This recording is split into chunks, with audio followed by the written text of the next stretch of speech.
ಮೂಡ ಕೇಸಿನ ದೂರುದಾರ ಸ್ನೇಹಮಯಿ ಕೃಷ್ಣ ಅವರನ್ನ ಬೆಂಗಳೂರಿನ cyber crime ಪೊಲೀಸರು ವಶಕ್ಕೆ ಪಡೆದಿದ್ದಾರೆ. ಆಡಿಯೋ ಸಂಬಂಧ ಅವರನ್ನು ತಡರಾತ್ರಿಯವರೆಗೂ ಕೂಡ ವಿಚಾರಣೆಗೊಳಪಡಿಸಿದ್ದಾರೆ. ನಟೇಶ್ ಅವರ ವಿರುದ್ಧದ ಆಡಿಯೋಗೆ ಸಂಬಂಧಿಸಿದಂತೆ ಅಥವಾ ನಟೇಶ್ ಅವರು ಮಾತನಾಡಿದ್ದಾರೆ ಎನ್ನಲಾದಂಥ ಆಡಿಯೋಗೆ ಸಂಬಂಧಿಸಿದಂತೆ ಅವರನ್ನು ವಿಚಾರಣೆಗೆ ಒಳಪಡಿಸಲಾಗಿದೆ. ಎಷ್ಟೇ ಪ್ರಶ್ನೆ ಮಾಡಿದ್ರು ತಮ್ಮ ಆರೋಪಕ್ಕೆ ಬದ್ಧರಾಗಿದ್ದಾರೆ ಸ್ನೇಹಮಯಿ ಕೃಷ್ಣ. ಆಡಿಯೋದಲ್ಲಿ ಮಾತನಾಡಿದ್ದು ನಟೇಶ್ ಅವರೇ ಅನ್ನುವಂಥ ಅವರ ಸ್ಟೇಟ್ಮೆಂಟ್ಗೆ ಬದ್ಧರಾಗಿದ್ದಾರೆ. ಸದ್ಯ ಸ್ನೇಹಮಯಿ ಕೃಷ್ಣ ಅವರ ಹೇಳಿಕೆಯನ್ನು ದಾಖಲಿಸಿಕೊಂಡಿದ್ದಾರೆ ಪೊಲೀಸರು. ಇನ್ನು ಸಂಭಾಷಣೆಯಲ್ಲ ಮತ್ತೊಬ್ಬ ವ್ಯಕ್ತಿಯ ಧ್ವನಿಯೂ ಕೂಡ ಇದೆ. ಆ ವ್ಯಕ್ತಿಯನ್ನು ಕೂಡ ವಿಚಾರಣೆಗೊಳಪಡಿಸುವಂತ ಸಾಧ್ಯತೆ ಇದೆ. ಒಂದು 9-10 ಸೆಕೆಂಡ್ ಒಂದು ವಿಡಿಯೋ ಸ್ನೇಹಮಯಿ ಕೃಷ್ಣ ಅವರು ರಿಲೀಸ್ ಮಾಡಿದ್ರು. ನಟೇಶ್ ಅವರು ದೂರುದಾರರ ಮೇಲೆ, ಸಾಕ್ಷಿಗಳ ಮೇಲೆ ಪ್ರಭಾವ ಬೀರುವಂತ ಪ್ರಯತ್ನವನ್ನು ಮಾಡ್ತಿದ್ದಾರೆ ಅಂತ. ಆ ಆಡಿಯೋ AI ಅನ್ನೋದು ನಟೇಶ್ ಅವರು ಮಾಡ್ತಾ ಇರುವಂತ ಆರೋಪ.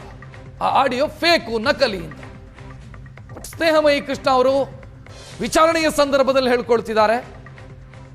ಆ ಆಡಿಯೋ ನಿಜ, ಅದು ನಟೇಶ್ ಅವರೇ ಮಾತನಾಡಿರುವಂಥ ಆಡಿಯೋ ಅನ್ನುವಂಥ ಅವರ ಪ್ರೆಸ್ ಸ್ಟೇಟ್ಮೆಂಟ್ ಏನಿದೆ, ಮಾಧ್ಯಮಗಳ ಮುಂದೆ ಏನು ಹೇಳಿಕೆಯನ್ನು ಕೊಟ್ಟಿದ್ದಾರೋ ಅದೇ ಹೇಳಿಕೆಯನ್ನು ಅವರು ಪೊಲೀಸರ ಮುಂದೆಯೂ ಕೂಡ ಹೇಳ್ತಿದ್ದಾರೆ. ನನ್ನ ಮಾತಿಗೆ, ನನ್ನ ಆರೋಪಕ್ಕೆ ನಾನು ಬದ್ಧನಾಗಿದ್ದೀನಿ ಅನ್ನುವಂಥದ್ದನ್ನು ಸ್ನೇಹಮಯಿ ಕೃಷ್ಣ ಅವರು ವಿಚಾರಣೆಯ ಸಂದರ್ಭದಲ್ಲೂ ಕೂಡ ಹೇಳ್ಕೊಂಡಿದ್ದಾರೆ. ಈಗ ಆ ಆಡಿಯೋದಲ್ಲೂ ಮತ್ತೊಂದು ವ್ಯಕ್ತಿಯ ಧ್ವನಿಯೂ ಕೂಡ ಇದೆ. ಆ ವ್ಯಕ್ತಿಯನ್ನು ಕೂಡ ವಿಚಾರಣೆಗೊಳಪಡಿಸೋದಕ್ಕೆ ಸದ್ಯ ಪೊಲೀಸರು ಯೋಚನೆಯನ್ನು ಮಾಡ್ತಾ ಇದ್ದಾರೆ. ಇನ್ನು ಸ್ನೇಹಮಯಿ ಕೃಷ್ಣ ಅವರನ್ನ ಸೈಬರ್ ಕ್ರೈಮ್ ಪೊಲೀಸರು ವಿಚಾರಣೆ ಮುಂದುವರಿಸಿದ್ದಾರೆ. ಆಡಿಯೋ ಸಂಬಂಧ ಮತ್ತೊಬ್ಬ ವ್ಯಕ್ತಿಯನ್ನು ಕೂಡ ವಿಚಾರಣೆಗೊಳಪಡಿಸೋದಕ್ಕಿದ್ದಾರೆ. ನಟೇಶ್ ಜೊತೆ ಮಾತನಾಡಿರೋ ಸ್ನೇಹಿತನಿಗೂ ಕೂಡ CCB ಅಧಿಕಾರಿಗಳು ವಿಚಾರಣೆಗೊಳಪಡಿಸೋದಕ್ಕಿದ್ದಾರೆ. ನಟೇಶ್ ಅವರ ಸ್ನೇಹಿತನನ್ನು ಕರೆತಂದು ಹೇಳಿಕೆ ಪಡೆಯೋದಕ್ಕೆ ಸಿದ್ಧತೆಯನ್ನು ಮಾಡಿಕೊಂಡಿದ್ದಾರೆ. ಆಡಿಯೋ ನಕಲಿ ಅನ್ನೋದು ನಟೇಶ್ ಅವರು ಕೊಟ್ಟಿರುವಂತ ದೂರು. ನಕಲಿ ಅಲ್ಲ, ಅಸಲಿ ಆಡಿಯೋ ಅದು ಅನ್ನೋದು ಸ್ನೇಹಮಯಿ ಕೃಷ್ಣ ಅವರು ಮಾಡ್ತಾ ಇರುವಂತ ವಾದ.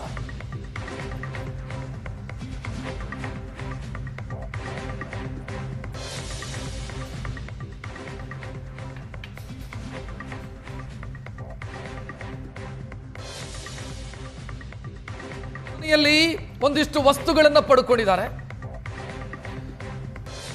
ಆ ವಸ್ತುಗಳು ಏನು ಅನ್ನೋದನ್ನ ಕೂಡ ನೀವು ನೋಡ್ತಾ ಇದ್ದೀರಿ.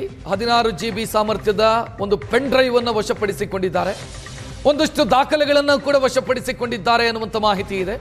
ಒಂದು ರೆಡ್ಮಿ ಮೊಬೈಲು, ಅದರ ಜೊತೆಗೆ ಒಂದು ಆಪಲ್ ಐಫೋನ್ ಅನ್ನು ಕೂಡ ವಶಪಡಿಸಿಕೊಂಡಿದ್ದಾರೆ. ಸ್ಕ್ರೀನ್ ಒಡೆದು ಹೋಗಿದ್ದಂಥ ಐಫೋನು, ಮತ್ತೊಂದು ಐಪ್ಯಾಡು, ಒಂದು ಮೈಕ್ರೋ SD ಕಾರ್ಡು, ಫೇಸ್ಬುಕ್ ಅಲ್ಲಿ ಪೋಸ್ಟ್ ಮಾಡಲಾಗಿದ್ದಂಥ 20 ಪುಟಗಳ ದಾಖಲೆ, 1 TB ಸಾಮರ್ಥ್ಯದ ಹಾರ್ಡ್ ಡಿಸ್ಕ್. ಇದನ್ನೆಲ್ಲ ಸ್ನೇಹಮಯಿ ಕೃಷ್ಣ ಅವರಿಗೆ ಸೇರಿದಂಥ 2 ಮನೆಗಳ ಮೇಲೆ ನಿನ್ನೆ ಪೊಲೀಸರು ದಾಳಿ ಮಾಡಿದರು. ಒಂದು ಅವರ ಮನೆ, ಮತ್ತೊಂದು ಅವರ ತಾಯಿ ಇರುವಂಥ ಮನೆ.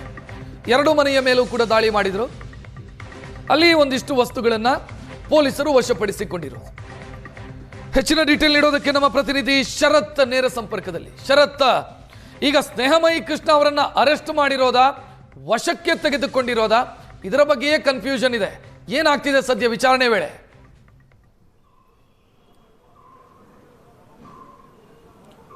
ರಕ್ಷತ್, ನಿನ್ನೆ ಮಧ್ಯಾಹ್ನದ ಸುಮಾರಿಗೆ ಮಾಜಿ ಮೂಡಾ ಆಯುಕ್ತ ನಟೇಶ್ ಅವರು ಕೊಟ್ಟಂತಹ ದೂರಿನ ಆಧಾರದ ಮೇಲೆ ಸ್ನೇಹಮಯಿ ಕೃಷ್ಣ ಅವರನ್ನ ವಶಕ್ಕೆ ಪಡೆದುಕೊಳ್ಳುವಂತಹ ಕೆಲಸವನ್ನ ಸೈಬರ್ ಕ್ರೈಮ್ ಪೊಲೀಸರು ಮಾಡುವಂತಹ ಕೆಲಸ ಮಾಡ್ತಾರೆ. ಆದರೆ ಪ್ರೆಸ್ ನೋಟ್ನ ಮುಖಾಂತರವಾಗಿ ಬಂಧನವನ್ನ ಮಾಡಿದ್ದೇವೆ ಅನ್ನೋದನ್ನು ಕೂಡ ಸೂಚನೆಯನ್ನ ಮಾಡುವಂತಹ ಕೆಲಸವನ್ನು ಮಾಡ್ತಾರೆ. ಆದರೂ ಕೂಡ ಇದುವರೆಗೆ ಅವರ ಫ್ಯಾಮಿಲಿಗೂ ಕೂಡ ಯಾವುದೇ ರೀತಿಯಾದಂತಹ ಇಂಟಿಮೇಷನ್ ಅನ್ನ ಕೊಟ್ಟಿಲ್ಲ ಎನ್ನುವಂತ ಒಂದು ಮಾಹಿತಿ ಇದೆ. ಆಧಾರದ ಮೇಲೆ ವಶಕ್ಕೆ ಅಥವಾ ಬಂಧನವ ಅನ್ನೋದು ಇದುವರೆಗೂ ಕೂಡ ಯಾವುದೇ ರೀತಿಯಾದ ಸ್ಪಷ್ಟವನ್ನ ಪೊಲೀಸರು ಪಡಿಸ್ತಾ ಇಲ್ಲ. ಇನ್ನು ಈ ಪ್ರಕರಣಕ್ಕೆ ಸಂಬಂಧಪಟ್ಟ ಹಾಗೆ ನನ್ನ ಮೇಲೆ ಸುಳ್ಳು ಆರೋಪವನ್ನ ಮಾಡಿದ್ದಾರೆ ಅಂತ ಹೇಳಿ ನಟೇಶ್ ಅವರು ದೂರನ್ನ ಕೊಡುವಂತಹ ಕೆಲಸವನ್ನ ಮಾಡ್ತಾರೆ. ಅದರ ಆಧಾರದ ಮೇಲೆ ಅವರನ್ನ ವಶಕ್ಕೆ ಪಡೆದುಕೊಂಡು ವಿಚಾರಣೆಯನ್ನು ಮಾಡುವಂತಹ ಕೆಲಸವನ್ನ ಮಾಡಲಾಗ್ತಾ ಇದೆ. ಫೇಸ್ಬುಕ್ ಮುಖಾಂತರ ಕೆಲವೊಂದಿಷ್ಟು 6 ಸೆಕೆಂಡ್ನ ಒಂದು ಆಡಿಯೋವನ್ನ ಮಾಡಿದ್ದಾರೆ. ಅದರಲ್ಲಿ ಸ್ನೇಹಮಯಿ ಕೃಷ್ಣ ಅವರನ್ನ ಹೇಗಾದ್ರೂ ಮಾಡಿ ಲಿಂಕ್ ಮಾಡಬೇಕು ಅಂತ ಹೇಳಿ ನಟೇಶ್ ಅವರೇ ಮಾತನಾಡಿದ್ದಾರೆ ಎನ್ನುವಂತ ಒಂದು ಆರೋಪವನ್ನ ಸ್ನೇಹಮಯಿ ಕೃಷ್ಣ ಅವರು ಮಾಡಿದ್ರು. ತದನಂತರ ತನ್ನ ಕೆಲವೊಂದಿಷ್ಟು ತನ್ನ ಅನುಮತಿ ಇಲ್ಲದೆ ಕೆಲವೊಂದಿಷ್ಟು ಫ್ಯಾಮಿಲಿ ಫೋಟೋಗಳನ್ನು ಬಳಸ್ಕೊಂಡಿದ್ದಾರೆ ಅನ್ನೋದನ್ನು ಕೂಡ ನಟೇಶ್ ಅವರು ದೂರಿನಲ್ಲಿ ಉಲ್ಲೇಖವನ್ನು ಮಾಡುವಂತಹ ಕೆಲಸವನ್ನು ಮಾಡಿದ್ದಾರೆ. ಅದರ ಆಧಾರದ ಮೇಲೆ ವಶಕ್ಕೆ ಪಡೆದುಕೊಂಡು ವಿಚಾರಣೆಯನ್ನು ಮಾಡುವಂತಹ ಕೆಲಸವನ್ನು ಮಾಡ್ತಾ ಇದ್ದಾರೆ. ನಿನ್ನೆ ತಡರಾತ್ರಿವರೆಗೂ ನಟೇಶ್ ಅವರ ಹೇಳಿಕೆಯನ್ನು ಕೂಡ ದಾಖಲು ಮಾಡಿಕೊಳ್ಳುವಂತಹ ಕೆಲಸವನ್ನು ಮಾಡಿದ್ರು. ಜೊತೆಗೆ ಇದು ಸುಳ್ಳು ಆರೋಪ ಅನ್ನೋದಕ್ಕೆ ನಿಮ್ಮ ಹತ್ರ ಏನು ಸಾಕ್ಷಿ ಇದೆ ಅನ್ನೋದ್ರ ಬಗ್ಗೆ ಕೂಡ ನಟೇಶ್ ಅವರಿಂದ ಹೇಳಿಕೆಯನ್ನು ದಾಖಲು ಮಾಡಿಕೊಳ್ಳುವಂತಹ ಕೆಲಸವನ್ನು ಮಾಡಿದ್ರು. ತದನಂತರ ತಡರಾತ್ರಿವರೆಗೂ ಕೂಡ ಸ್ನೇಹಮಯಿ ಕೃಷ್ಣ ಅವರ ಹೇಳಿಕೆಯನ್ನು ಕೂಡ ದಾಖಲು ಮಾಡಿಕೊಳ್ಳುವಂತಹ ಕೆಲಸವನ್ನು ಸೈಬರ್ ಕ್ರೈಮ್ ಪೊಲೀಸರು ಮಾಡಿರುವಂಥದ್ದು. ಇದುವರೆಗೆ ಸ್ನೇಹಮಯಿ ಕೃಷ್ಣ ಅವರನ್ನ ಪ್ರಶ್ನೆ ಮಾಡಿದಂತಹ ಸಂದರ್ಭದಲ್ಲಿ ನಾನು ನಟೇಶ್ ಅವರೇ ಮಾತನಾಡಿರುವಂತಹ ಆಡಿಯೋವನ್ನೇ ಬಿಟ್ಟಿದ್ದೇನೆ, ಯಾವುದೇ ಕಾರಣಕ್ಕೂ ಕೂಡ ಸುಳ್ಳು ಆರೋಪವನ್ನು ಅವರ ಮೇಲೆ ಮಾಡಿಲ್ಲ ಅನ್ನುವ ಮಾತಿಗೆ ಸ್ನೇಹಮಯಿ ಕೃಷ್ಣ ಅವರು ಬದ್ಧರಾಗಿದ್ದಾರೆ ಎನ್ನುವಂಥ ಒಂದು ವಿಚಾರ ಸದ್ಯಕ್ಕೆ ಗೊತ್ತಾಗ್ತಾ ಇರುವಂಥದ್ದು. ಆ ಹಿನ್ನೆಲೆಯಲ್ಲಿ ತನಿಖೆಯನ್ನು ಮಾಡುವಂತಹ ಕೆಲಸವನ್ನ ಮಾಡಲಾಗ್ತಾ ಇದೆ. ಇನ್ನು ಒಂದ್ ವೇಳೆ ಬಂಧನವನ್ನ ಮಾಡಿಕೊಂಡಿದ್ರೆ ಇದು ಸ್ಟೇಷನ್ ಬೇಲನ್ನ ಕೊಡಬಹುದಾದಂತಹ ಪ್ರಕರಣ. ಆ ಹಿನ್ನೆಲೆಯಲ್ಲಿ ಒಂದ್ ವೇಳೆ ಸ್ಟೇಷನ್ ಬೇಲನ್ನ ಕೊಡ್ತಾರಾ ಅಥವಾ ಕೋರ್ಟ್ಗೆ ಏನಾದ್ರು ಪ್ರೊಡ್ಯೂಸ್ ಮಾಡ್ತಾರಾ ಅನ್ನೋದು ಕೂಡ ಇನ್ನು ಪ್ರಶ್ನಾತೀತವಾಗಿರುವಂಥದ್ದು, ಪ್ರಶ್ನೆ ಇರುವಂತದ್ದು. ಅದನ್ನು ಕೂಡ ಪೊಲೀಸರು ಯಾವ ರೀತಿಯಾದಂತಹ ಕ್ರಮವನ್ನ ಮುಂದೆ ತೆಗೆದುಕೊಳ್ತಾರೆ ಅನ್ನೋದನ್ನು ಕಾದು ನೋಡಬೇಕಾಗಿರುವಂತದ್ದು. ಇನ್ನೊಂದು ಕಡೆ ನಟೇಶ್ ಅವರ ಧ್ವನಿ ಸಂಗ್ರಹಣೆ ಮಾಡಿಕೊಂಡು ಅದರ ಆಧಾರದ ಮೇಲೆ ಅದರಲ್ಲಿ ಮಾತನಾಡಿರುವಂತದ್ದು ಸುಳ್ಳು ಆರೋಪ ಏನಾದರೂ ಆಗಿದೆಯಾ ಅಥವಾ ನಿಜವಾಗ್ಲೂ ನಟೇಶ್ ಅವರೇ ಮಾತನಾಡಿದ್ದಾರೆ ಅನ್ನೋದನ್ನು ಕೂಡ ಪರಿಶೀಲನೆ ಮಾಡುವಂತಹ ಕೆಲಸವನ್ನ ಪೊಲೀಸರು ಮಾಡ್ತಾ ಇದ್ದಾರೆ. ಈಗಾಗಲೇ ಪೆನ್ಡ್ರೈವ್ಗಳಾಗಿರ್ಬೋದು, ಹಾರ್ಡ್ ಡಿಸ್ಕ್ ಆಗಿರ್ಬೋದು ಎಲ್ಲವನ್ನೂ ಕೂಡ ವಶಕ್ಕೆ ಪಡೆದುಕೊಂಡು ಯಾವ ರೀತಿಯ ದಾಖಲಾತಿಗಳಿದ್ದಾವೆ ಎಲ್ಲದ ಆಧಾರದ ಮೇಲೆ ತನಿಖೆ ನಡೆಸುವಂತಹ ಕೆಲಸವನ್ನ ಪೊಲೀಸರು ಮಾಡ್ತಾ ಇರುವಂತದ್ದು. ರಕ್ಷತ್, ಥ್ಯಾಂಕ್ ಯು ಶರತ್ ಮಾಹಿತಿಗೆ. ಸದ್ಯ ಸ್ನೇಹಮಯಿ ಕೃಷ್ಣ ಸಿಸಿಬಿ ಪೊಲೀಸರ ವಶದಲ್ಲಿದ್ದಾರೆ. ಸ್ನೇಹಮಯಿ ಕೃಷ್ಣ ಅವರ ಪರ ವಕೀಲ ಪ್ರವೀಣ್ ಕುಮಾರ್ ಮಾತನಾಡಿದ್ದಾರೆ. ಮೂಡಾ ಕೇಸ್ಗೆ ಸ್ನೇಹಮಯಿ ಕೃಷ್ಣ ಅವರು ಕೋರ್ಟಿಗೆ ಬಂದಾಗ ಅವರನ್ನ ಪೊಲೀಸರು ಬಂಧಿಸಿದ್ದಾರೆ. ನೋಟಿಸ್ ಕೊಟ್ಟು ವಿಚಾರಣೆಗೆ ಅಂತ ಕಸ್ಟಡಿಗೆ ತೆಗೆದುಕೊಂಡಿದ್ದಾರೆ. ಅರೆಸ್ಟ್ ಮಾಡಿಲ್ಲ, ಸ್ಟೇಟ್ಮೆಂಟ್ ತೆಗೆದುಕೊಂಡು ಬಿಟ್ಟು ಕಳಿಸ್ತೀವಿ ಅಂತ ಹೇಳ್ತಾರೆ. ಒಂದು ವೇಳೆ ಜಡ್ಜ್ ಮುಂದೆ ಪ್ರೊಡ್ಯೂಸ್ ಮಾಡಿದರೆ ನಾವು ಕಾನೂನು ಹೋರಾಟ ಮಾಡ್ತೀವಿ ಅಂತ ಸ್ನೇಹಮಯಿ ಕೃಷ್ಣ ಅವರ ಪರ ವಕೀಲರು ಮಾತನಾಡಿದ್ದಾರೆ. ದೂರದಾರರಾಗಿದ್ದ ಸ್ನೇಹಮಯಿ ಕೃಷ್ಣ ಅವರು ಇವತ್ತು ಎಂತಂದರೆ PCR 28/24 ಒಂದು ಸೆಕ್ಷನ್ ಅಬ್ಜೆಕ್ಷನಿಗೆ ಒಂದು ಸ್ಪೆಷಲ್ ಜನಪ್ರತಿನಿಧಿ ನ್ಯಾಯಾಲಯದಲ್ಲಿ ಒಂದು ಅಬ್ಜೆಕ್ಷನಿಗೆ ಒಂದು ಹಿಯರಿಂಗ್ ಇತ್ತು. ಅವ್ರು ಬಂದ ಸಂದರ್ಭದಲ್ಲಿ ಇವರು ಆ ಕೋರ್ಟ್ ಆವರಣದಲ್ಲೇ ಬಂದುಬಿಟ್ಟು ಅಲ್ಲೇ ನೋಟಿಸ್ ಕೊಟ್ಟು ಅಲ್ಲೇ ಅವರಿಗೆ ವಿಚಾರಣೆಗೆ ಅಂತ ಹೇಳಿ ಕಸ್ಟಡಿಗೆ ತಗೊಂಡು ವಿಚಾರಣೆ ಮಾಡ್ತೀವಿ ಅಂತ ಹೇಳಿದ್ದಾರೆ. ನಾವು ಬಂದುಬಿಟ್ಟು ನಮ್ಮ ಕಕ್ಷಿದಾರವರು ನಾವು ನಮ್ಮ ಕ್ಲೈಂಟು ಅವ್ರಿಗೆ ವಿಚಾರಣೆ ಮಾಡಿದಾಗ ಅವರು ಆಯೋ ಒಂದು ಏನೇನು ಹೇಳ್ತಾರಂತಂದರೆ ನಾವು ಅರೆಸ್ಟ್ ಮಾಡಿಲ್ಲ ಸರ್, ನಾವು ಅವರಿಗೆ ಒಂದು ಆ ಸ್ಟೇಟ್ಮೆಂಟ್ ತೊಗೊಂಡು ನಾವು ಬಿಟ್ಕೊಡ್ತೀವಿ ಅಂತ ಹೇಳಿದ್ದಾರೆ. ಸೊ ಸುಮಾರು 7-8 ಗಂಟೆ ಆಯಿತು ಸ್ಟೇಟ್ಮೆಂಟ್ ತೊಗೊಂಡು 7-8 ಗಂಟೆ ಆದರೂ ಸಹ ಇಡೀ ನಮ್ಮ ಬೆಂಗಳೂರು ನಗರದಲ್ಲಿ ಪ್ರದರ್ಶನೆ ಮಾಡಿ ಇವತ್ತು ಕಮಿಷನ್ ಆಫೀಸ್ ಕರ್ಕೊಂಡು ಬಂದಿದ್ದಾರೆ.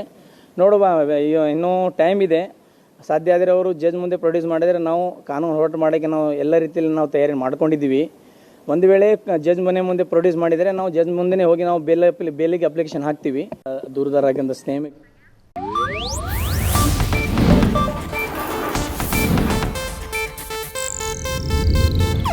ಇದು ಏಷ್ಯಾನೆಟ್ ನ್ಯೂಸ್ ನೆಟ್ವರ್ಕ್ ಪ್ರಸ್ತುತಿ.